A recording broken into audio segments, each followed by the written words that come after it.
Hi everyone, my name is Minkan. I'm 8 years old. I come from Taiwan City, and now I'm going to talk about all of the planes inside GeoFS. GeoFS is a plane simulator, and it helps you to fly planes. This has some of the main controls of an airplane, the throttle, and how the plane will go up to. Now I will introduce about some of the planes that are inside the first page. When you go in or you're a new person to GeoFS, you will see this. This is a Piper Cub or a Piper J3 Cub. They are very, very small planes.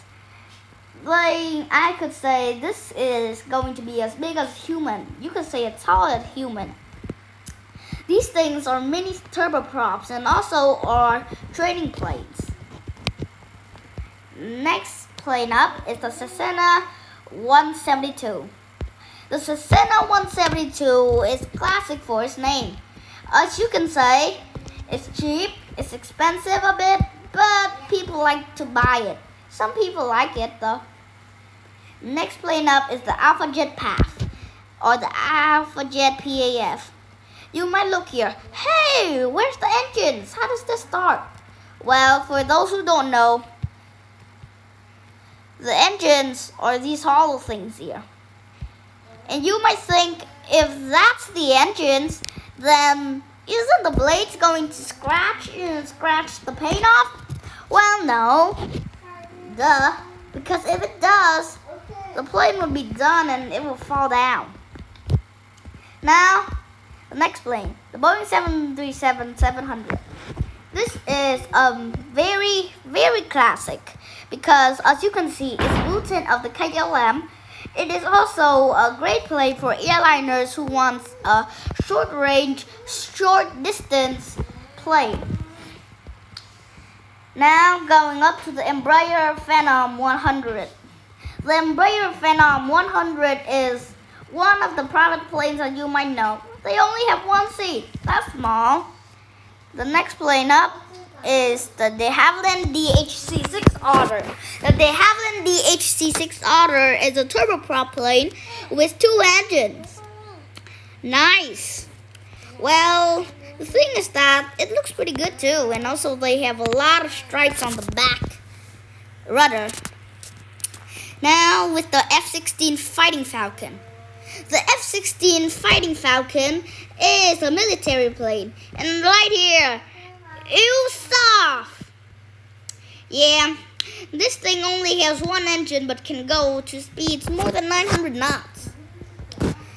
Yeah, and the next one is the Pitts Special S1. The Pitts Special S1 is a small plane, a turboprop plane that can go a total of maximum 120 knots. It's kind of boring when you try to think about the shape, and yeah, it can fly a bit tall. The next plane we're going to see is the Eurocopter EC-135. Look at this. It's a helicopter, the first helicopter. Now it's the Airbus A380. The Airbus A380 is one of the biggest planes in GeoFS or even the world. You could know by looking at its size and its 2 engines. Very big. Next plane up is the Sport Silent 2 Electro. This thing is a glider, but not any glider. Gliders typically don't have a place so that it can fly by itself. Gliders need another plane to hold it up until it flies. But this thing, you ain't one, because this thing here, it has a small fan on top so that it can go to speeds reaching more than 140 knots. The next plane up is the Pilatus PC Mk1. The Pilatus PC-7 Mk1 is a small plane. Relatively, this is a bomber. But the thing that is odd about this plane is it only has 1 fan. How can it go to speeds reaching about more than 200 knots? That's crazy. Now is the de Havilland Canada DHC-2 Beaver. This plane, you might know, it goes on water, and yes, it does. The Columban MC-15 Cree is also a plane. It's the smallest plane in GeoFS. You can look by its size. It only has 2 small front engines. It's very small. It's the smallest plane in GeoFS. Now it's the Lockheed P-38 Lightning F-5B.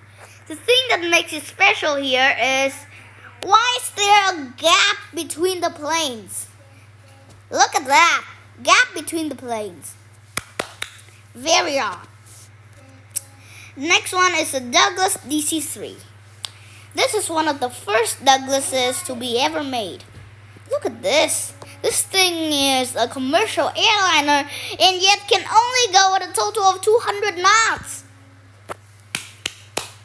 Very crazy. To a plane now is still used. The Sukhoi Su-35 is a fighter jet, and like I told you, it's also a fighter jet, also like the F-16.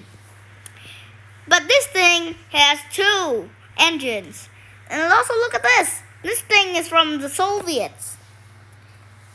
Yeah. The Concorde is one of the fastest passenger planes in the world. It's almost as fast as the VC-10. The VC-10 is also one of the fastest planes in the world because, like the Concorde, you might know, it has this. The nose is sharp, meaning that this plane can go fast. Yeah. The Zlin Z50 is made for Red Bull. And yeah, like you said, it's made for stunts. I will fly a bit for you so you could see this. First, it might just look like a normal plane that can go at about 200 knots. But the thing happens when you take off. You can do stunts. I can do a barrel roll. But the thing is that I'm not so great at flying, and yeah, I turned the plane over. Next plane is the Piper PA-28-161 Warrior 2 Aero-ability. This is also a very mouthful. As you can suspect, this is also a private plane, but if you were to live in this plane, it would be great, nice. Here's also a takeoff view that I would think it will be good. So here, I'm going to pull the thing which is the yoke or the steering wheel. Because this thing only goes to the total of 200 knots, I'm going to go for the middle. Yeah, the middle approach. That's great. That's nice. It's nice, obviously. Here, look at this. I'm gonna land here. Landing is also one of the easiest things that you might do. Because look at this. Here, you just need to be aligned with the airport's runway, and then just land like it's your last landing with a plane. Look at that. Landed. It's a bit hard, but nothing's gonna make the wheels of it done. Next plane up is the A350. You might know the A350 for its humongous size. Woo! The next plane going up is the Boeing 777-300ER. And by the looks, I could just say this was the longest single-deck plane that you might even know. Look at the wings. You just need to look at the wings or look at this. You already know this is going to be good. This is going to be a big plane. Next plane going up is the Antonov An-140. I also don't believe that this plane actually looks good. But look at this. This thing's a wing up turboprop 24C aircraft. You can see 24C is actually not used in this plane, and I don't know why I say that too. But just look at this plane. It's small. It's good. Anybody who likes to fly this plane, it could be great. Look at that. It can carry a few passengers, maybe. Now is another plane. It's the Boeing F-18F Super Hornet. This thing is huge. This thing is a blue mastercraft. Look at those two engines. Look at this. It can go from a 0 to...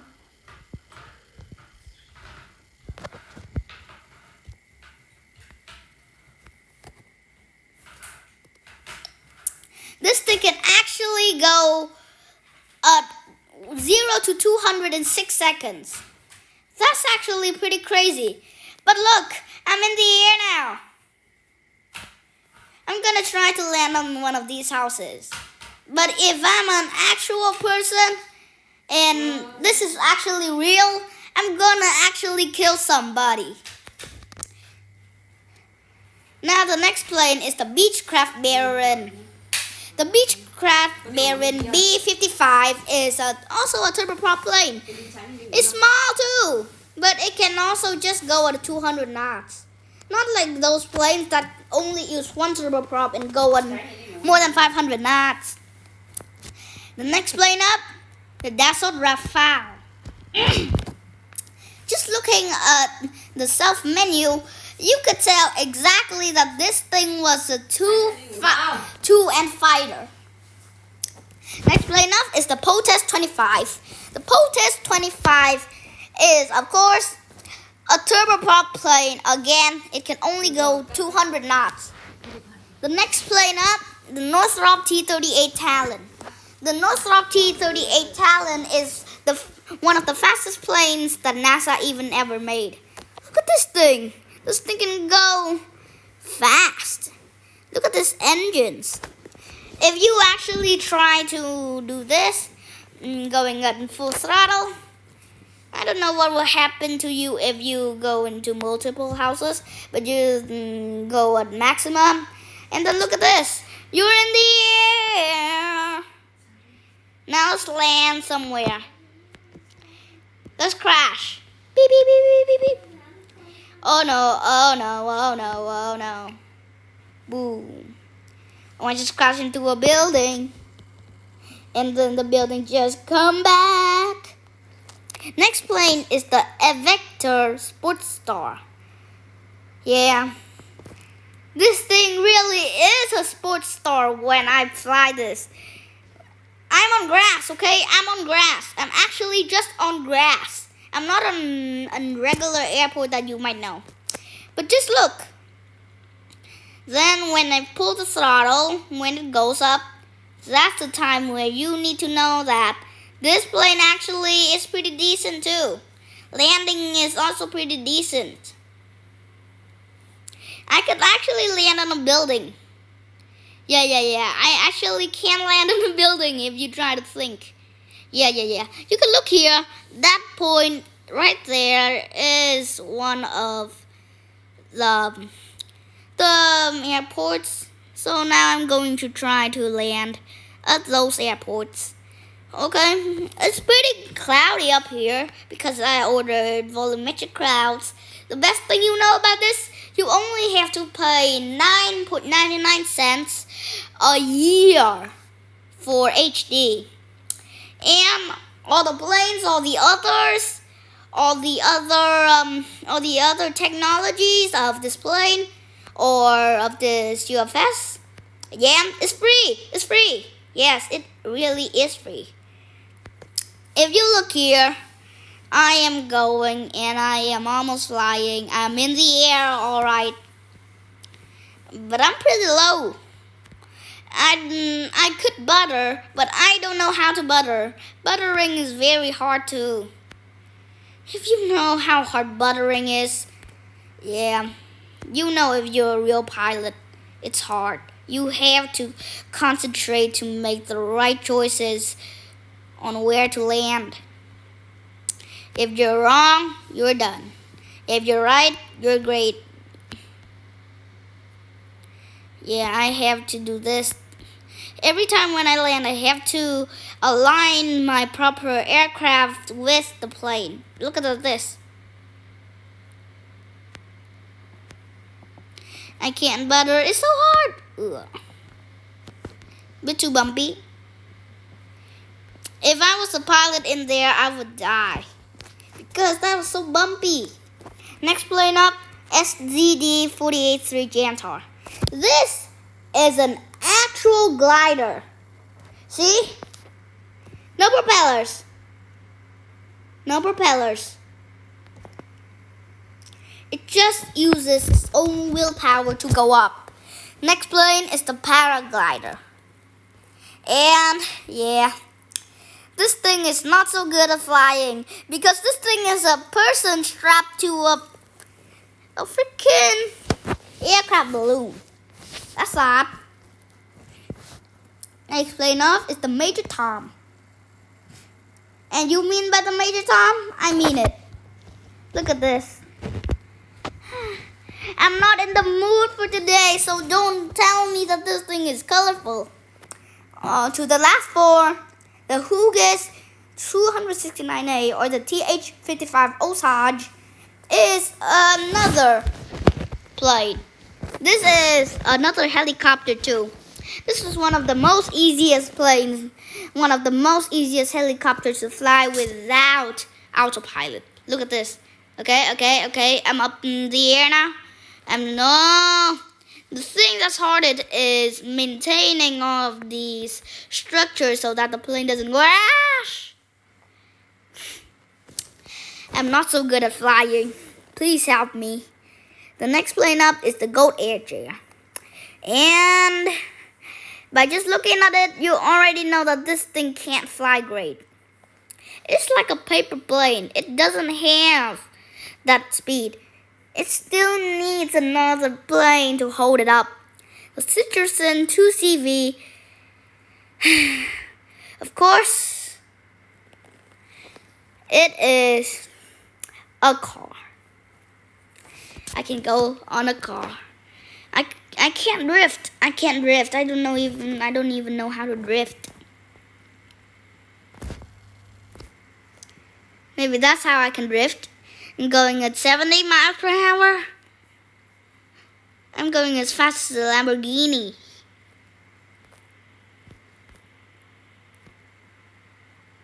If there is another plane, come and crash me. I'm 90 kilometers an hour. I'm not 90 knots, I'm not 90 kilometers an hour. Maybe miles per hour. This thing is as fast as a Lamborghini. But this thing has a problem. It can't fly. It can't fly. So what happens when it crashes thing? Well, this is what happens. It turns a 360. Next aircraft, the wingsuit. You might know about this thing. The wingsuit is actually just a person. Yeah, just a person. Whee! He can't do anything. Now, let's go to the navigation. We can see where we're at. There we go. We're at the middle of an airport that has no planes. Now, let's go somewhere and try to fly a plane and then go around to land. So my favorite plane in all of this is, of course, the A380.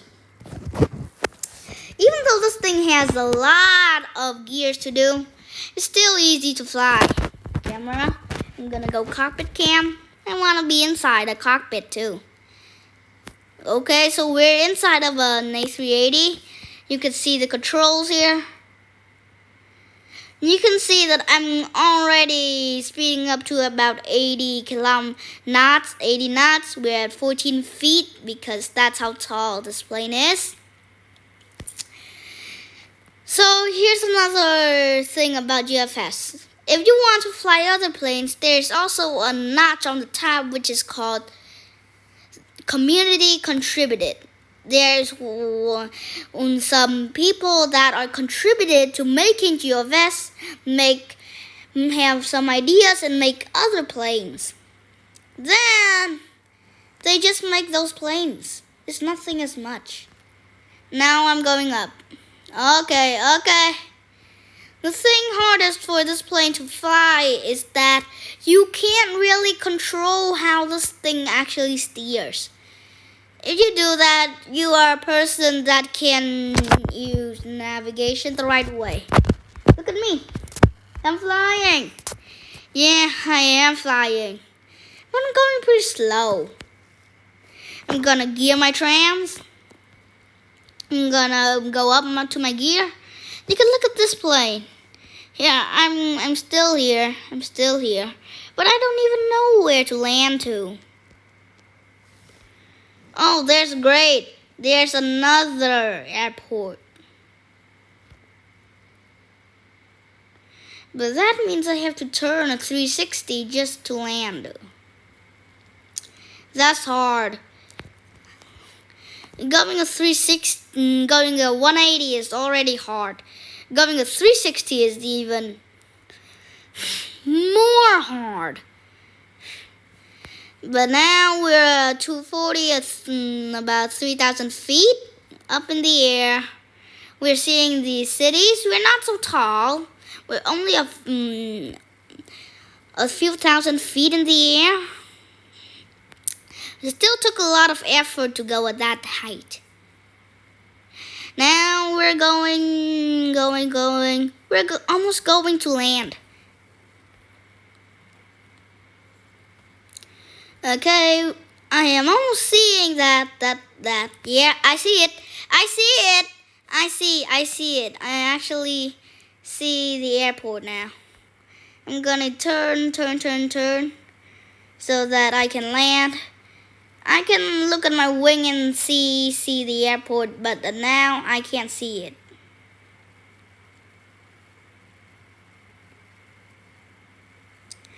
If you can see here, I'm trying my best to just land. This thing can't land either. Okay, I guess I can't land there, so I'll find another place so that I can land. Hey, there's another place, but it's too small. I could try to land on here, like an emergency landing, but there's no water. I could try to land on one of these roads. Could be pretty good.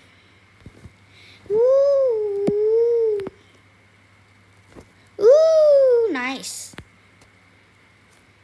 Suddenly, I'm 800 feet in the air. Okay, be careful. Okay, I'm trying to land. I landed, but this was just an emergency landing. Some other times I also land somewhere else. But I only do that with simple planes like the A350 or A340 600 planes. So that's all I'm going to talk about this video. See you later.